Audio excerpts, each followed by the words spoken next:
Hi evil subscriber அனைவருக்கும் வணக்கம். எல்லாரும் எப்படி இருக்கீங்க? நான் சூப்பராக இருக்கேங்க. ஈவிலர் ரைட் வித் பிரைட். அப்படியே அமைதியாக வீட்டில் ஜாலியாக இருக்கேன்.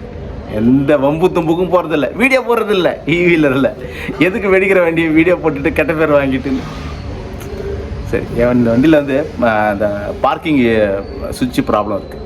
வண்டியில் வந்து கீ ஆன் பண்ணால் பார்க்கிங் ஒன்று இருக்குல்ல, அதாவது தான் ரிலீஸ் ஆகும்.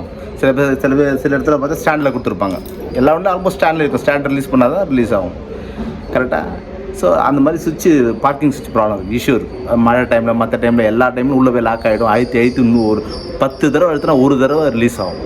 ரிலீஸ் ஆனால் ஜாக்கிரதையாக வச்சு ஓட்டிட்டு திருப்பி போய் எங்கேயோ கடைக்கு போனால் கூட ஆன்லேயே வச்சுட்டு போகிறது.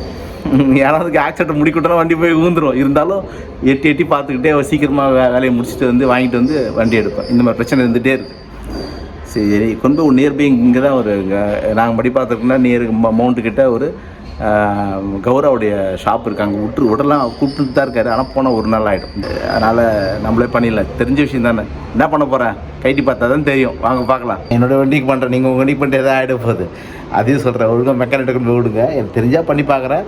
தெரியுன்றதுனால பண்ண ட்ரை பண்ணுறேன். வேறு ஒன்றும் கிடையாது. 2 ஸ்க்ரூ கைட்டியாச்சு. இங்கே ஒரு ஸ்க்ரூ தான் இருக்குது.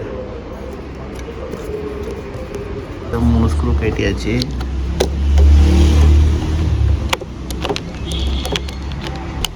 ஓப்பன் பண்ணால் வருது. ஓகே, இது எடுத்தாச்சு. ஓகே, இதுதான் பார்க்கிங். கரெக்டாக மெக்கானிக் பார்த்துட்டு இருக்கீங்களா? நான் சொன்னது கரெக்டு தானே? இதுதான் போயிடுச்சு. சுவிட்சு தான் போயிடுச்சு. இந்த சுவிட்சு தான் போயிடுச்சு. இந்த ஒயர் தான் வருது பாருங்க. இந்த 2 ஒயர் தான் வருதா? இந்த 2 ஒயர் இப்போ ஷார்ட் பண்ணாலும் பார்க்கிங் ரிலீஸ் ஆகிடும். வேறு ஒன்று இல்லை. ஆயிடுச்சு பாருங்க, ரிலீஸ் ஆகிடுச்சா? 0 காட்டுது பாருங்க. 0 காட்டுது பாருங்க.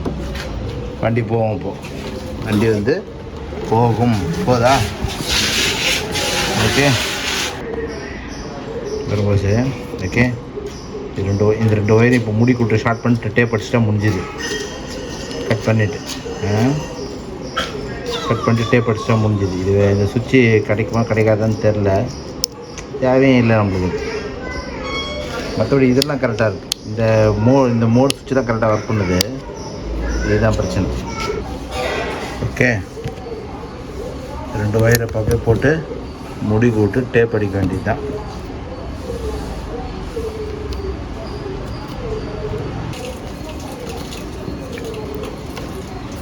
ஒரு டேப் அடிச்சாச்சுப்பா. ஆன் பண்ணால் டேரெக்டாக ஆன் ஆகும். ஆராய்ச்சி பாருங்கள். ஓகே, ப்ளஸ்ஸர் எல்லாம் பண்ணல. அந்த காலத்து எல்லாம் போயிடுச்சு. எல்லாம் போயிடுச்சு. அவ்வளோதான் இப்போ ஓடும். இந்த சுவிட்சு சும்மா டேரக்ட் டம்மி பண்ணி போயிடுச்சு. சுவிட்செல்லாம் போயிடுச்சு. இந்த வரைக்கும் கையில் எடுத்து காட்டும் பாருங்க. இந்த வரை அவ்வளோதான். சும்மா வச்சு அப்படியே வச்சு இந்த கவர் போட்டு விட்டால் முடிஞ்சது.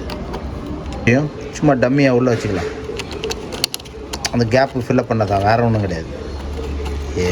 எல்லா வண்டிக்கும் பொருந்துமான்னு தெரில. இந்த மாதிரி வண்டி உள்ளவங்களுக்கு அடிக்கடி இது மாதிரி சுவிட்ச் இருக்கும். சர்வீஸ் சென்டர் மூடி இருக்குது, பிரச்சனை இருக்குது. அழுத்தி விட்டால் சரியாக அழுத்தினா தான் ஸ்டார்ட் ஆகுது. சில நேரம் ஆக மாட்டேன்றவங்களுக்கு இந்த மாதிரி நீங்கள் ட்ரை பண்ணலாம். அதுக்கூட மெக்கானிக் வச்சு ட்ரை பண்ணுங்க, ஒரு பிரச்சனை கிடையாது. இந்த வீடியோ காமிச்சு மெக்கானிக் காமிச்சு சரி பண்ணுங்க. சரியா? அதேமாதிரி இந்த மோடெலாம் நம்ம வந்து எல்லாத்தையும் ஸ்டார்ட் பண்ணக்கூடாது. மோடெலாம் வந்து ஸ்டார்ட் பண்ணக்கூடாது. ஸ்பீட் மோடெலாம் என்ன டேரக்ட் பண்ணிடலாம். கடவுளே, இதே ஊர்லேருந்து வண்டி எடுத்துன்னு வரணும். 2 வண்டி இருக்குது. கொமாக்கி ஒன்று இருக்குது. அதே மாதிரி என்ன வண்டி, இப்போ ஒரு புது வண்டி வாங்கின பேர்ட்டும் மறந்துச்சப்பா, பிஎன்சி. அது ஞாபகம் இருந்தால் தானே. அதுவும் இருக்குது. சரி, நல்லா இருக்குது. ஓட்டலாம். பேட்டரி ஓட்டிகிட்ருக்கேன். ஒரு 5 கிலோமீட்டர் 6 கிலோமீட்டர் தான் கொடுக்குது. அதை வச்சு ஓட்டிகிட்ருக்கேன். பார்ப்போம். ஏன்னா மழை காலம் ஓடிருக்கு. ஏன்னா ஃபுல்லாக பள்ளம். அந்த ஃப்ளாட் வந்து ஃபுல்லாக பள்ளம். தண்ணிக்கு டிசம்பர் மாதம் வந்து இவ்வளோ தூரம் நிற்கும். இவ்வளோ தூரம் தண்ணி நிற்கும். இப்போ வண்டி முழுவதும் இல்லை. பேட்டரி கிட்ட ஆயிடுச்சுன்னா என்ன பண்ணுறது அப்படின்னு ஒரு பயத்தில். ஏன்னா இந்த வருஷம் தான் நாங்கள் வாடகைக்கு ஏற்ற மாதிரி வந்திருக்கோம். என்ன ஆகுன்னு தெரியல. போன வருஷம் தான் வந்து வீட்டுக்குள்ளே தண்ணி வந்துச்சு அப்படின்னு நாங்கள் தெரிஞ்சு தான் வாடகைக்கு வந்திருக்கோம். அட்ஜஸ்ட் பண்ணிக்கலாம். வேறு வீடு கிடைக்காதனால, எதிர்த்த மாதிரி வீடு இருக்கிறதுனால, கட்டுறதை பார்க்கணுன்றதுனால எங்கள் அம்மாவுக்கும் எதிர்க்க அவங்க பொண்ணு வீடு இருக்கிறதுனால சௌகரியமாக இருக்குன்னு வந்துட்டோம். இந்த பொண்ணு என் பொண்ணை கொண்டு ஸ்கூலில் விடுறதுக்கு வர்றதுக்கு இந்த வண்டி தான் உபயோகப்படுத்துகிறேன். சென்னை வந்தால் இந்த வண்டி தான். கேர்ஃபுல்லாக பண்ணுறதுனா பண்ணிக்குவாங்க, ஒன்றும் பிரச்சனை இருக்காது. வேறு எதுவும் ஷார்ட் பண்ணக்கூடாது, வேறு எதுவும் ஷார்ட் பண்ணக்கூடாது. இது வந்து இந்த ஒயர் வந்து நாங்கள் பாடியில் கிடல பண்ணால் உள்ளே பிளாஸ்டிக் தான் இருக்கும். உள்ளே உங்கள் வண்டியில் பாடி கிடி இருந்தால் கூட பாடியில் படாமல், இடத்துல படாமல், நியூட்ரலில் படாமல், மற்ற ஒயர் போட்டு டச் ஆகாமல் இது சேஃபாக டேப் அடிச்சு விடுங்க.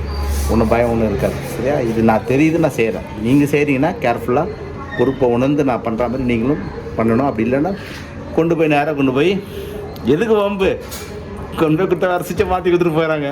ஒரு 200 500 கொடுத்தீங்கன்னா 600 700 முடிச்சு கொடுத்துருவாங்க. இல்லை உங்களுக்கே தெரியும்னா சுவிட்சோட விலை 10 ரூபா, மாற்றிக்கோங்க. சரியா?